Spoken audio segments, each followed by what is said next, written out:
Welcome back to the Royal Family Podcast. This is Austin. I'm Tyler. But Austin, how you doing today? Doing pretty good, man. Ready to hop into these rapid fire hot topics, if you know what I'm saying. Right. Well, we only have one topic, but it is hot, and we're gonna go over Royals free agency, offseason moves stuff today, because there is quite a bit of rumors. There's been quite a bit of talk on our priorities, and there are quite a few thoughts that I know I have, and I imagine you do as well. Absolutely. So let's just jump into it. Let's start off with some trade rumors that we've been hearing. I'm going to go over the trade rumors that I would like to see happen the most. First off, we have one that was talked about quite a bit during the trade deadline this year as well, and it is Boston outfielder Jarren Duran. The Royals are in desperate need of corner outfield help, and a lot of reports have come out that the Royals are going to try to target Jarren Duran. And I think this is a clear choice that the Royals should consider. He's a solid defender, a great bat, an elite base runner. We especially need base running. And it would fulfill the left field needs that JJ has said that we need.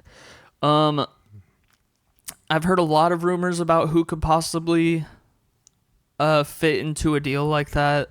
I've heard Chris Bubich, Noah Cameron, Ryan Bergert, Stephen Kolek, Blake Mitchell, our number one catching prospect, and Ramon Ramirez, our number two catching prospect. I've also heard, mainly from the Boston side of things, of Vinny Pasquantino. And let's hope that's not real.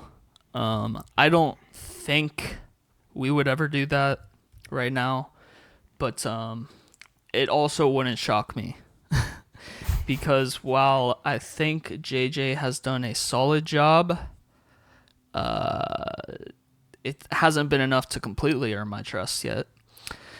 So hopefully it's not Vinny, but I would love a trade for Jarren Duran. I wouldn't want it to be our only move, but I think it would be a good move. And so I put together a little mock trade. Take this with a grain of salt, but my mock trade is Boston sending us Jarren Duran, and we send them Blake Mitchell and Chris Bubich. Would that be enough? I'm not sure. I think some Royals fans would say that's too much, but from what I'm hearing, Chris Bubich is not getting the value that the Royals think he would get.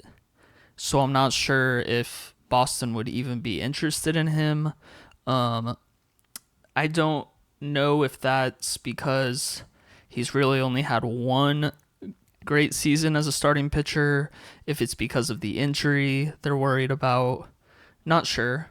Those would all make sense, but yeah, so not sure that this trade could happen, but that would be my pick of who to send over there for Duran. I will say reports do seem to indicate that Duran might be headed to the Dodgers, which makes me want to, well, it makes me die inside a little. But the most recent thing that came out suggested that we're still at least a possible landing spot for him. So I'll hold on to hope for now, although it's looking less likely than it did a week or two ago. I think anything is possible, but I think unfortunately when you're competing with a team like the Dodgers, who feels like unlimited resources, it's hard to keep up. So we'll see. My second most intriguing trade rumor I've heard, also losing a bit of steam, but we're here to talk about it. Brendan Donovan from the St. Louis Cardinals. Personally, I think this is a match made in heaven for the Royals. A major upgrade in base running from our last second baseman. Well, actually, a major upgrade in base running in general. A middle of the road, middle of the pack kind of defender at second base, but still an upgrade from Jonathan India. And a very decent bat that I think would be perfect to lead off, at least against right-handed pitching. Mike against left, if you ask me, but who asked? Some rumored possibilities for this trade is, again, some starting pitching. I've heard Noah Cameron. I've heard Ryan Bergert. I haven't heard much more, surprisingly, but the Cardinals are definitely in need of some young starting pitching, and we have quite a bit of that. Because of those needs, even though one of these people, well, actually multiple of these people weren't mentioned, my mock trade, and I kind of feel like I'm cooking on this, probably not what they want, but my trade would be we receive Brendan Donovan and we send Ryan Bergert, Stephen Kolek, who wasn't mentioned in what I've read, but there's no reason that he wouldn't be an attractive offer if they're looking for young starting pitching. And then Michael Massey. Michael Massey, obviously, to, replace the second baseman that they would have just given us. Pretty cheap option and an incredible end to the season, I would say, which I'll talk about a little later. But I feel like this trade could be intriguing to the Cardinals. I will say the current status of all things Brendan Donovan goes as such. First of all, it seems like there's a ton of teams interested in Brendan Donovan. I have a quote here that said, with some reports suggesting that more than half the league could attempt to acquire the all-star second baseman. Although that is the case, it seems like the Royals and the Guardians are in the driver's seat with possible deals. However, it does seem that the Guardians have a slight edge on us from what I'm reading.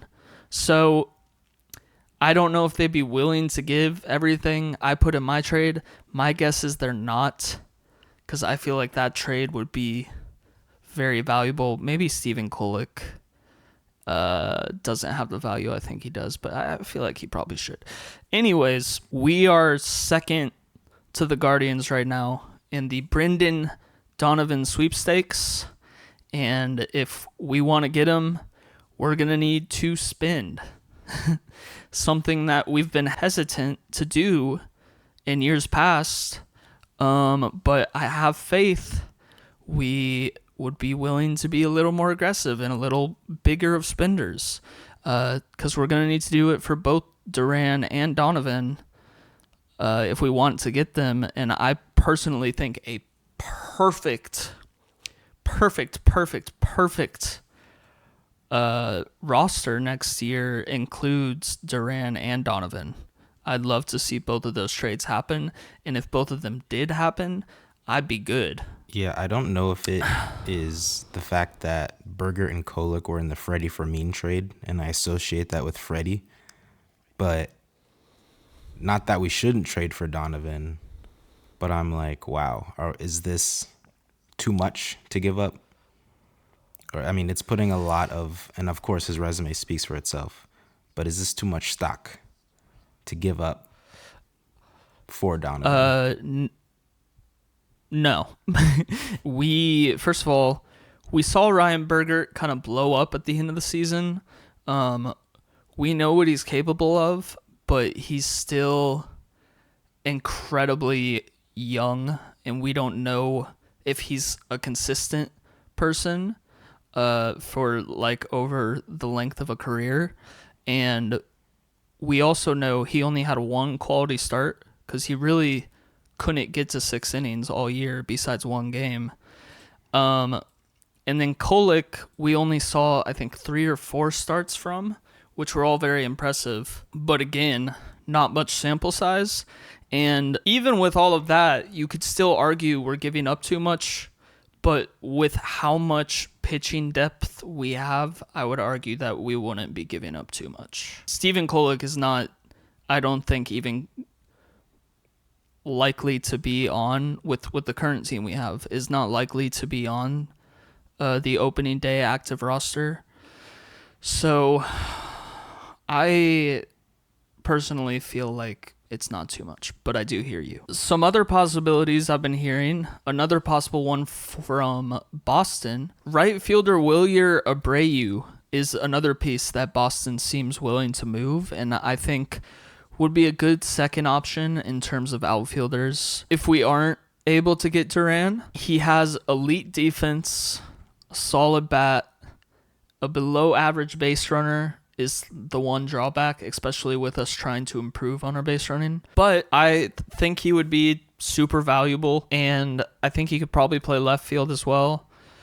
I personally, if I were making the trade myself, I would send Ramon Martinez, our catching prospect, Steven Kolick, John Rave. Am I sending John Rave because now they need some more outfield depth, or am I sending John Rave because I want him off my team? Who knows?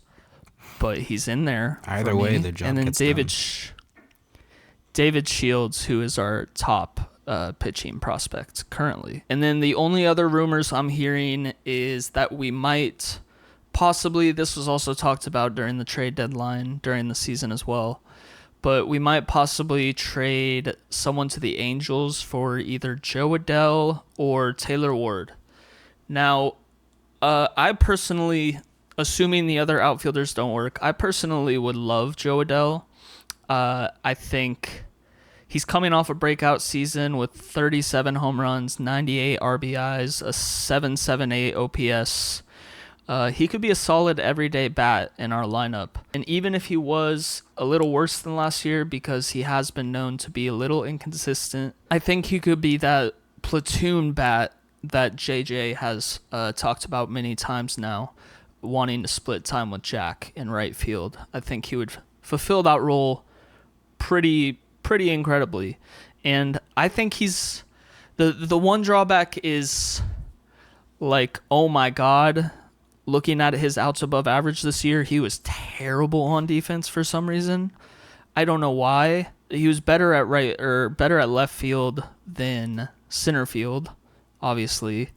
And we don't need him to play center field. So essentially, putting him in right field and just working on his defense a little more, I think he could be very solid. That is one thing that Taylor Ward definitely has on him, is much better defense.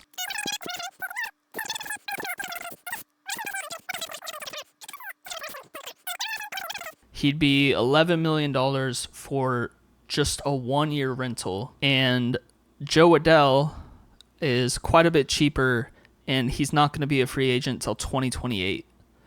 So I personally, if we had to trade to LA, assuming the Boston trades don't work out, would love to bring Joe Adell to Kansas City. Yeah, I think he made some really great points looking at the Boston guys. I would definitely much rather have either Duran or Abreu over Adell or Ward. So yeah, now we're going to get into some free agents. And Austin, do you want to start us off with that? Yeah, absolutely.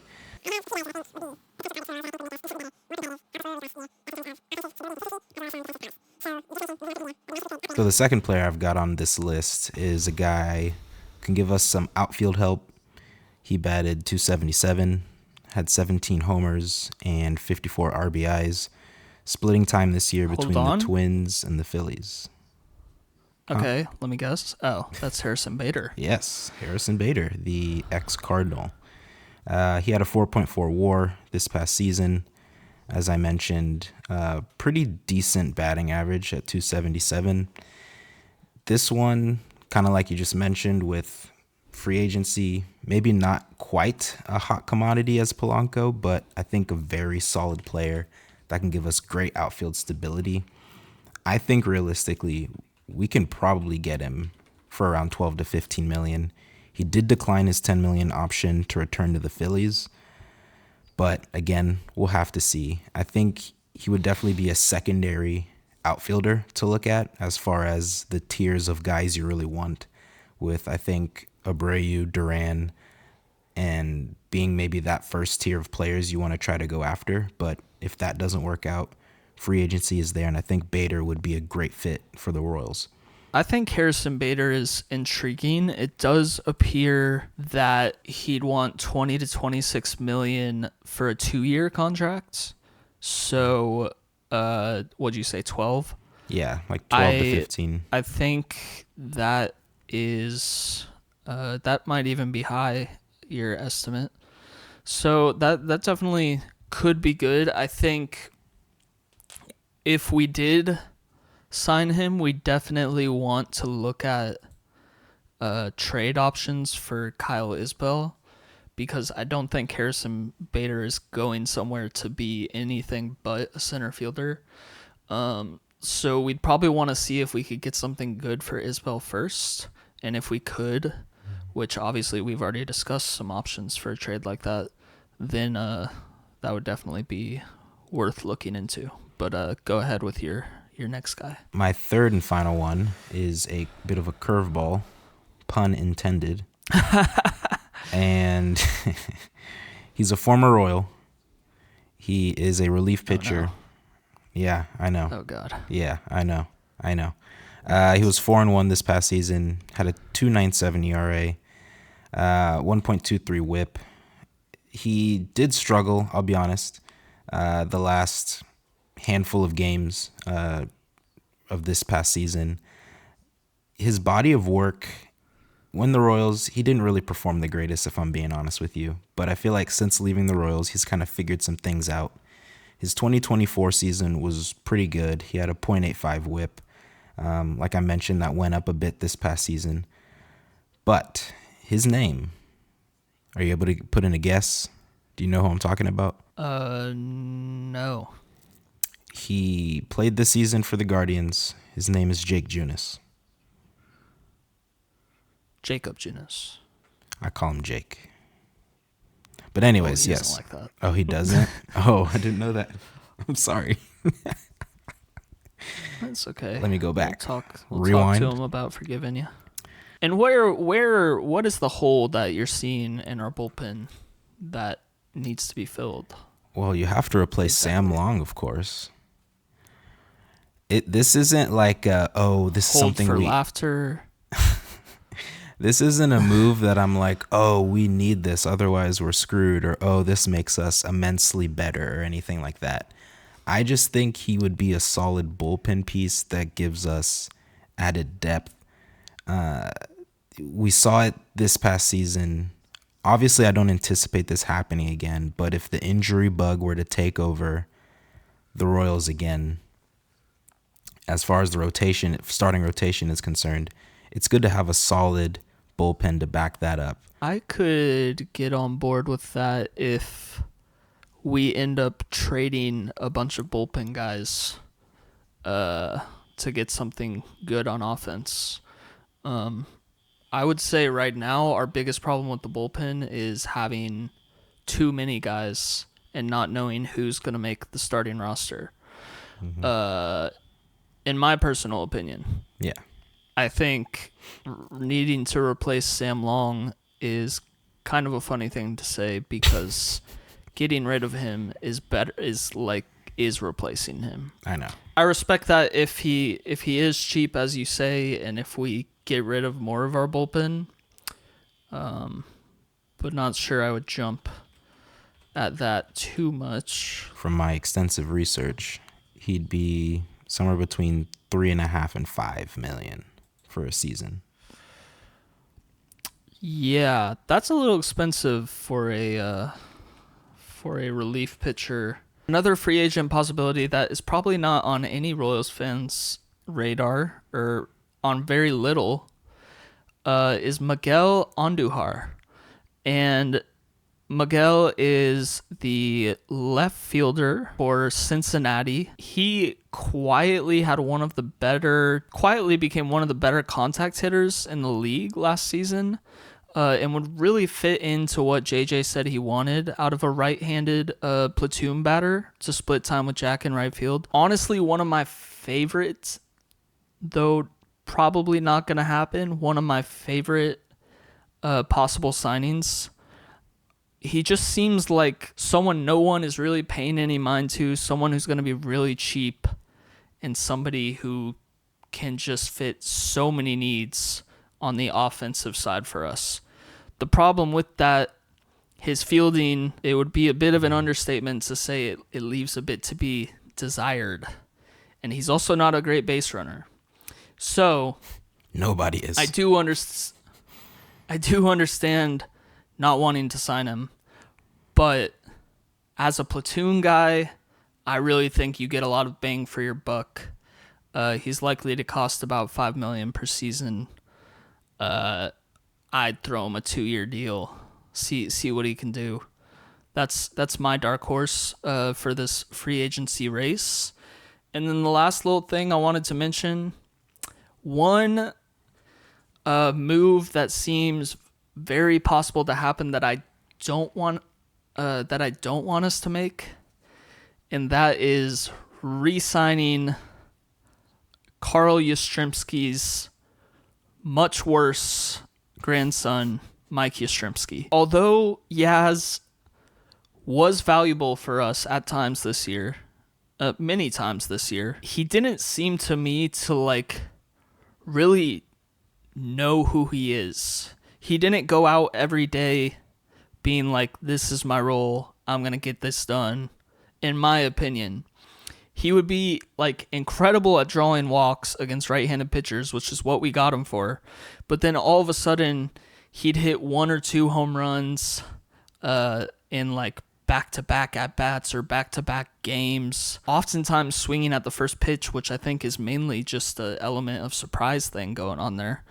And then because he hit a couple home runs so close together, he'd be like, okay, and I'm not saying this is what he actually thought, but this is how he played. For the next 2 weeks, he'd be like, okay, I'm a home run hitter. I'm going to start swinging at every pitch. I'm going to start trying to hit every pitch out of the yard. And then he would go on like a 2-week slump until he'd eventually come back, do the same thing, rinse and repeat. And even with that happening, he was still a solid platoon guy to have. But then Q all of a sudden stops using him as a platoon guy and started putting him in the lineup against lefties, started putting him high up in the lineup against lefties, or higher than he ever should be in the 5 spot. In 2025, he hit 138 with a 204 on base percentage against lefties. In his career, he's 211, 284. Multiple times in interviews, I saw Q call Yaz a lefty who could get on base well against lefties, which is why I am making the statement that I don't trust Q to use Yaz in the correct way, and I really would like for us to not sign him. We've seen the Royals spend a little bit more than we're accustomed to historically since Sherman took over the team. And when you have a guy like a Bobby Witt Jr., a generational talent, a cornerstone of the franchise, you have to surround him with other talent. We have a lot of talent that's already on this team. Cough, cough, wink, wink, Michael Garcia, get an extension done.